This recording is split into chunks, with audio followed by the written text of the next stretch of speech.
economy collapsed, land turned against its people in the 1930s. The Great Depression and the Dust Bowl, two of the darkest chapters in American history, began in the 1930s. But here's the kicker. It wasn't just the stock market crash of 1929 that caused the chaos. It was a perfect storm of financial and environmental disasters. The story starts with October 29, 1929, when the stock market crashed, marking the beginning of the Great Depression by wiping out significant wealth in a single day. But that's just the beginning. What really set the stage for the agricultural crisis was the Dust Bowl, which hit the Midwest in the 1930s. Let's dive into the numbers. In 1930, farmers were already struggling with low crop prices. Then came the drought. By 1934, the Great Plains were dry and barren with little to no rain. The soil, once fertile, turned to dust. Blowing winds turned this dust into giant, choking storms that darkened skies across the Great Plains and parts of the Midwest. But here's the real shocker. The Dust Bowl wasn't just a natural disaster, it was largely human-made. Decades of overfarming and poor soil conservation practices turned once fertile land into a desert. Farmers were trying to grow as much as possible to pay off debts, but the more they farmed, the more they degraded the land. So how bad was it? By 1936, the Dust Bowl had covered about 100 million acres of farmland. That's an area larger than California. Dust storms could last for days, with winds reaching speeds of up to 100 miles per hour. People had to wear masks to breathe, and cars were abandoned with dust up to 2 feet deep. It's like a scene out of a horror movie. Now let's look at the human toll. By the height of the Dust Bowl, around 2 million people left their homes in the Midwest and migrated to California. They were desperate for work, but California wasn't exactly welcoming. Many faced discrimination and were forced to live in makeshift camps. Families like the Jodes and John Steinbeck's, the Grapes of Wrath, became the faces of this migration. But why did people stay in the Dust Bowl for so long? One reason was the lack of immediate government support. The New Deal programs were initiated later, but initially the federal government did little to assist. People were on their own, and many families lost everything. By 1934, nearly two-thirds of all farm families were in debt, with little hope of ever getting out. So how did the Dust Bowl and the Great Depression connect? The agricultural crisis exacerbated the economic disaster. Farmers couldn't pay their bills or debts, leading to widespread land foreclosures by banks. These bank failures occurred as people withdrew their savings, creating a domino effect that spread across the country and deepened the economic crisis. Now let's talk about what happened next. By the mid-1930s, the government started to intervene. New Deal programs, like the Civilian Conservation Corps and the Agricultural Adjustment Act, provided jobs and helped farmers. But it wasn't until 1937, when heavy rains finally returned to the plains, that the Dust Bowl started to ease up. But here's the twist. The lessons learned from the Dust Bowl changed the way we farm. Soil conservation practices were introduced, and farmers began rotating crops and leaving land fallow to allow it to recover. This helped prevent another Dust Bowl and highlighted the importance of sustainable farming practices. So what can we learn from this? The Dust Bowl and the Great Depression taught us that we cannot ignore the interconnectedness of our economy and environment. Practices like overfarming and poor financial management can lead to devastating consequences. However, government intervention and sustainable practices can help mitigate the impact of future crises. In short, the Dust Bowl and the Great Depression were a wake-up call. They highlighted the power of nature and the importance of responsible economic and environmental policies. Now let's zoom out and look at the bigger picture. The Dust Bowl wasn't just an agricultural disaster, it was a social and economic disaster as well. People lost their homes, their livelihoods, and their hope. However, they also demonstrated remarkable resilience and ingenuity. The Dust Bowl and the Great Depression were a perfect storm of events that changed America forever. They forced a reevaluation of our relationship with the land and the economy.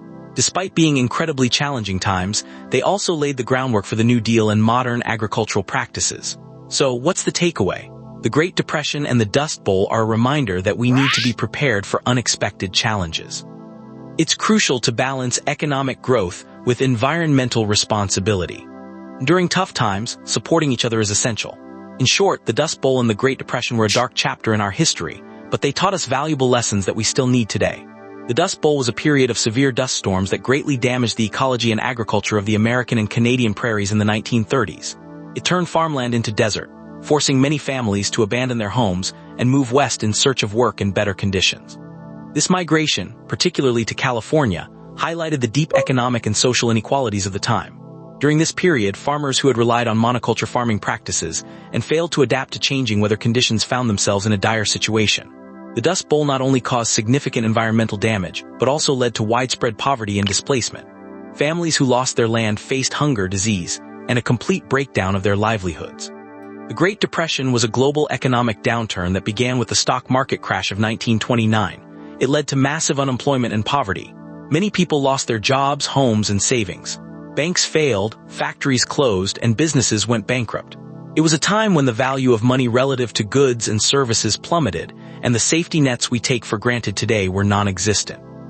The New Deal, initiated by President Franklin D. Roosevelt, was a series of programs, policies, and measures designed to mitigate the effects of the Great Depression and reform the financial system. Programs like the Civilian Conservation Corps, CCC, and the Works Progress Administration, WPA, provided jobs for millions of Americans. The CCC focused on natural resource conservation, planting trees, and developing state parks. The WPA built public infrastructure such as roads, bridges, and public buildings, and supported artists, musicians, and writers through various cultural projects. The Soil Conservation Service, established in 1935, was another critical program. It encouraged farmers to adopt better farming practices, such as contour plowing and crop rotation, to prevent soil erosion. These practices helped stabilize soil and prevent future dust storms. The Agricultural Adjustment Act of 1938, however, not the 1933 Act, sought to limit crop production to stabilize prices and reduce surplus, which was a key factor in preventing similar crises in the future. The lessons from the Dust Bowl and the Great Depression remain highly relevant today.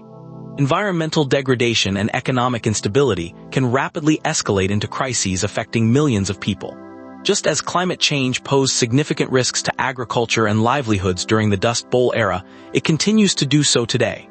Investing in sustainable farming practices and renewable energy is crucial for preventing future environmental and economic disasters. Moreover, the economic policies introduced during the New Deal provided a blueprint for modern social safety nets. Today we have unemployment insurance, Social Security, and Medicare, all of which were inspired by New Deal programs. These programs help people weather economic hardships and provide a basic standard of living. Another critical lesson is the importance of community support during hard times. Neighbors helped neighbors, churches and charities provided food and shelter, and government programs like the Works Progress Administration, WPA, offered jobs. This collective effort was crucial in helping people survive and recover from the Great Depression. In the end, the Dust Bowl and the Great Depression were defining moments in American history. They forced Americans to confront their vulnerabilities and adapt. These events highlighted the importance of environmental stewardship, economic stability, and social solidarity. These lessons continue to guide the nation as it faces new challenges in the 21st century. Dust Bowl highlighted the dangers of monoculture farming. Many farmers focus solely on wheat, depleting the soil and leaving it vulnerable to erosion. This lesson underscores the importance of diversification in agriculture and land management. Today, farmers employ practices like crop rotation and soil conservation to prevent depletion and reduce the risk of similar disasters. Economically, the Great Depression demonstrated the peril of relying too heavily on credit and speculation. Many people lost their savings when banks failed and the stock market crashed. This era underscored the importance of savings and conservative investment strategies. Today, financial education emphasizes the value of building emergency funds and avoiding excessive debt. Both the Dust Bowl and the Great Depression were catalysts for significant policy reforms. The New Deal programs not only provided immediate relief, but also laid the groundwork for social safety nets that we still benefit from today, such as Social Security and unemployment insurance. These programs highlight the importance of government intervention during economic crises. In the face of adversity, people learn the power of resilience and innovation. New technologies such as improved farming techniques and the development of drought-resistant crops emerged during this period. These innovations not only addressed immediate problems but also set the stage for future advancements in agriculture and economics. Tomorrow on the Money Files, tariffs and trade. This is educational and historical, not financial advice.